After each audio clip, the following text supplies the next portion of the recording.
Yo togbi akpe togbi de ma yi dzi magano bebia ma ke mia togbi gã atɔgolo ne kplɔ adawo egeawo klɔbɔwo kɔ tso zizã la eƒe kame ma alo nu ke gava yi dzi togbi. Tɔgbi gã akpe ye tɔgolo kplo adawo geawo kple klɔbɔwo tso zizã vɔa eʋuʋu asi no do ŋgbe no be anyigba katã mlɔ tso fia ʋu va yi ɖe ƒukpa eye ƒe adeka anyigba ye no mlɔ ɖe anyigba katã dzi no kaka ɖe anyigba katã dzi no ɖo dzoma no yɔ ye tɔge no ne nane be ado nukpekame aɖewo akplamatsi aɖewo no yɔ ye tɔtɔge no ezã hã no yɔ ye tɔge no ŋkeke ma no yɔ ye tɔtɔge no ƒe me tutututu tɔgolo kplo dogbɔawo va ɖo yɔ deka anyigba dzi enye eƒe akpe ɖeka lɔ fa ne bla adevɔ atɔ me si nye 1465 me ye tɔgolo kplo dogbɔawo va ɖo yɔ deka anyigba dzi fia mi yɔ gba be amuga anyigba. Okay, togbi ke nu ke gava yi dzi ke wonye be ekplɔ kɔ tso nu ya vɔ na wo dzideƒo be nenane be aɖe fu ɖe le mɔa dzia ke ne wonane anya nu ke gava yi dzi nane va dzɔa alo le eƒe tɔtrɔ va megbe nu ke va yi dzi tɔgbi. Akpe tɔgbi gã esime ke wòɖo enɔvinɔviwo nye adãwo klɔbɔwo kple geawo ɖa vɔ etrɔ gbɔ afi me wòva dze dua lili le ma edu si adu afi du nali ka tsitsiawo ɖo lia dua eva dze du lili kple dulegbawo míeyɔnɔ be duli ma wòda ɖe dzoguiwo dzi alo fiwo nye míaƒe bɔdawo alo míaƒe mɔwo ƒe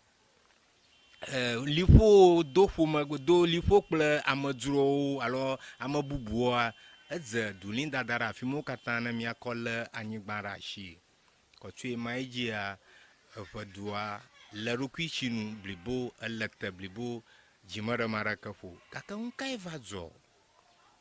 tso yi tɔgolo kplo mía tɔgbiwo va ɖo dogbɔwo ƒe ekplo mía dogbɔwo va ɖo yɔ deka anyigba dzia wonɔ anyi ƒewo gake nane va domo ɖa nu ye va domo ɖa ye be elãwo meva dzidzim o xewo hã meva ƒoƒom o amegbetɔwo hã wome dzidzim ɖe dzi o evɔ nu ye hiã be ŋutsu kple nyɔnu na wɔ wowɔm hafi gake ame aɖeke me ƒufɔm o koklo ɖeka ma zi ɖam nɔ yi ɖe dzidzi ge o alo yi ɖe ƒoƒo ge o elã si yɔm egbɔ̃wo dɔna kple nɔvi gbɔ̃wo egbɔ̃wo hã le wotɔ dzi avu kple alẽ kple dɔkuwo enyiwo hã le wotɔ dzi gake lã aɖeke me dzidzim o xe aɖeke me ƒoƒom o amegbetɔ hã ƒe dzidzim ɖe dzi hã megadzi yim o ke boŋ mie ɖiɖim ɖe anyigba elabe amewo fiflim alo amewo kukum ta gbɔsɔsɔ ma ɖiɖim gake mía tɔgbiwo mete nu eɖo toe kaba be nane dzɔdzɔm o ko yi ŋua woakpɔ be awo lãwo nyi me yiwo le aƒe me alo yiwo ƒe lã nyinyiwo ke yiwo kɔ tsɔ fi mi vea elãwo va vɔvɔm womeva dzidzim ɖe dzi o vɔ yiwo kpɔe be koklo si yɔm atsua si yɔm enɔ pɛpɛpɛ egbɔ̃tsu hã gbɔnɔ dzi dem pɛpɛpɛ gake naneke me dzɔdzɔm o yiwo amegbetɔwo hã nu ye yiwo wɔ abe zãsiɖiɖi hã yiwo sia ɖim pɛpɛ gake efu me dzedzem o fi ma godzi mía tɔgbiwo va nyɔ be nane dzɔdzɔm afi me wova yɔ etɔbokɔwo hena dufa kaka yiwo va ƒo afa anyia afi me wòva dze le be wogblẽ tɔgolo ƒe adeka zikpui ya ke wòko nyuia kɔ ɖo fia ɖe dzia wogblẽ zikpuia ɖe ŋɔtsi zikpuia be le ko dzona gblẽa ya ye ɖi ye wòfie kpɔ ɖe nu mawo ne wokɔ ɖo ŋku ye dzi fifia eva zu ɖi keke be woayi ava ya ko zikpuia gboe ame ka yi ge ava ya ko zikpuia gboe ɖokosɔ kple dadi kple afi ƒe dzrewɔwɔ dadiwo sɔ ɖokodzo tsahe be wotsaham be ele be yewo dometɔ aɖe na dzagbagba ne dadia lɔ dɔma yewo va de ka ve nɛ ye ko nye yewo ƒe ketɔ ne yewo lé dadia wu ne yewo afio yewo kpɔ ɖeɖe vɔ biabia be ame kae kakɔ ge ade kɔ ne dadia enye nya ke va zu enya va ro eve dua katã gbɔ wova tsaham wova dzakam wova medzrom ame katutu dɔgɔ la ova ko zikpia gbe elabe miaƒe dzodzo ɖe mieshi ɖe miedzo to emɔ madzemadze dzi vɔ leke mi wògafia va ko miaƒe zikpia nye miaƒe ŋusẽ katakata ƒe amitonu leke mi wògafia va ko egbe. Okay, tɔvi akpe meɖekuma bia ke le ma ya ke fi ke mia tɔgbi gã atɔgolo ƒe ŋusẽ le ena mienya tso gɔmedzedze abe ebuna edona zidoe le kpɔa me ayi le adegbe dzi agabu agava ke wòva dzɔ nenema wòhiã be woadɔ ame aɖe ayia nuka dzɔ kafi metia eƒe ɖokui be wòke nu nye nenema ŋusẽ ma le esi ta yayi ne ava tɔgbi. Akpe abali ne nya na amadotɔ metsia ɖokui o. Ŋusẽ le si wɔte nu ava ko zikpia bɔbɔe gake ame yi ƒomevi me miatɔgbi adelã ma nye mekɔ ɖokui dzi o yite eʋeawo ne ŋkɔe be ekpɔn elabe nyame ke meyɔna o enyame ke le blewu dzigbɔɖi wòxɔna ne nu shia nu gana nye lãsese hã ɖewo nɔ tsi rɔrɔrɔrɔ neneme nye adelã ya ƒe dzangblɔ mi le fia meyɔna o ke ye tsitsiwo le kodzoa me nye dzaxama ya menɔ nyi o eya degbe ya de kaƒe menɔ nyi o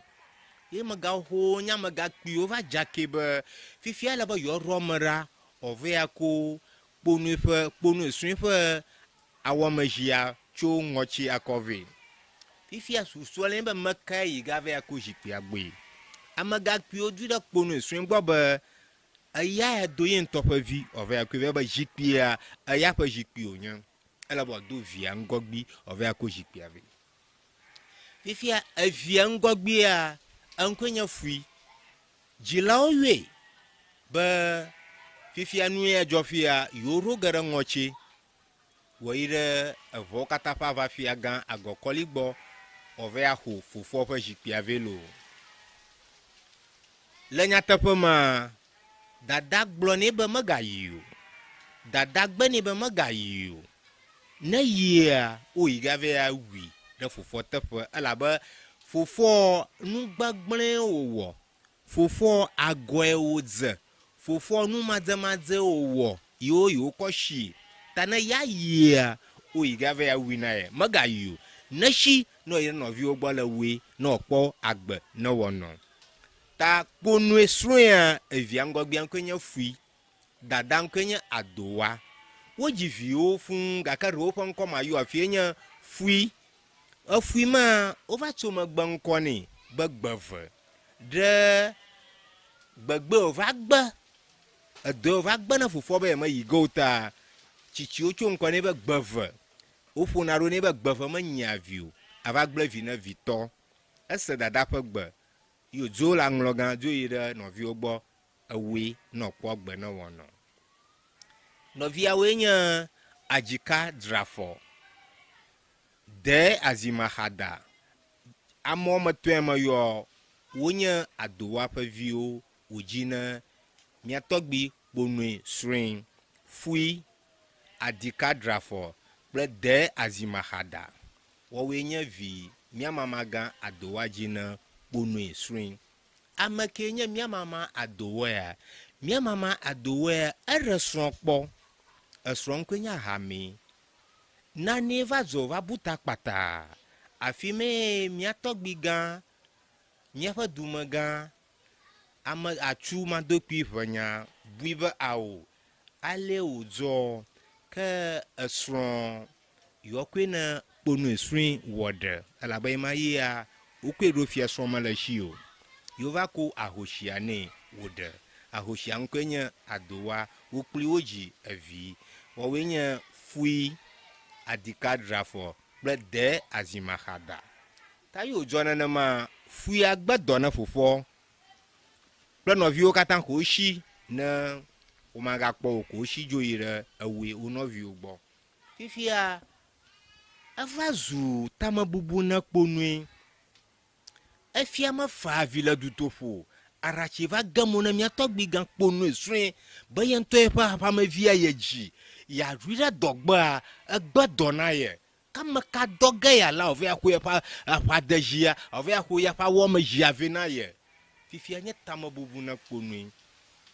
Fifia ma ga pio kata ono nku ma pon no shinu pomba aya pa jipie. Aya pour togolo koro fiere ayonu la dogbo de togolo nto pa de kajipiji ta alebo jiamo va ko jipiave. Ifia bonwe buvu do ko va ko na vi avo afia ma fa vi la du topo. Fi magojia no son de kankwenya kokui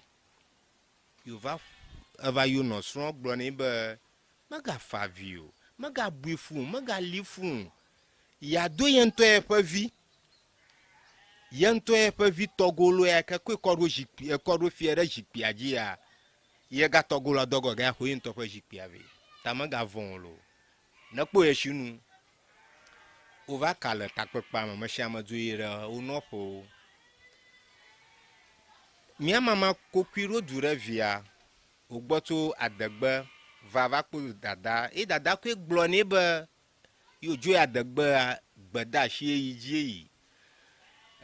yo hia na yo kparanu wo gbogbo tro yire ngochi ava ko yo jipia ko korofia ko nua korofia reji ya wo tro ya gbogbo ya hweve jipia chi ngochi jipio no fo nya fiagbonu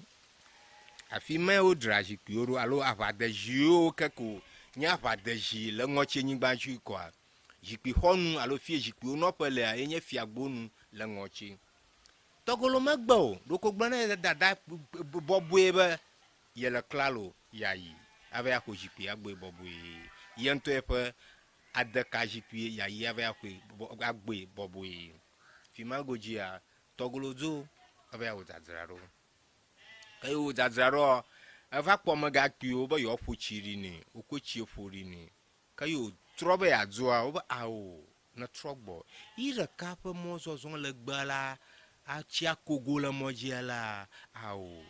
yo nyaba masaso nya yo nyaba ide akwe agbera ka yo na dada dia fa vi adanza na khan luvo meni wala yo lonu nukwala akpebe miegale jide kan klomie le Ewenyigba TV ji ma zaman kokwe ada kpena Notsie English dictionary la bena enye dictionary ke nye dictionary tokiade le ihe makata nogo o wede eveme alo pegbe kle English gbeme ala ba me ke le pegba strom le university o le senior secondary school JSS so afisi am sema ke bia strong gba ko mi jagba na mi ade Notsie English dictionary ma zaman ko pa ha ma da pa na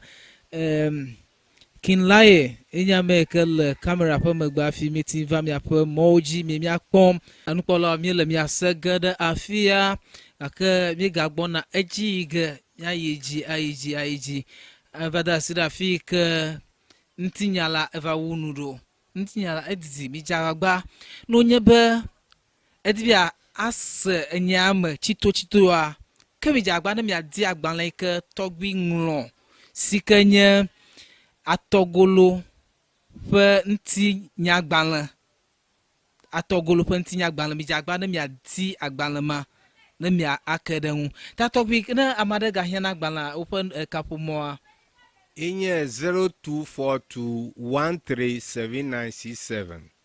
alo 0264169231 hamenya kafu mo jeshi ke na teno kokpo agbana apple bobui ga kene la fwa na ire simo akpade bookshop langloga bala la fma gbososo de share na hia akpa apple bobui yo akpa nkwenye Christian adi abo alo civis tinye nkwenye ta mikla no jimi no de kan klo mi le Ewenyigba TV.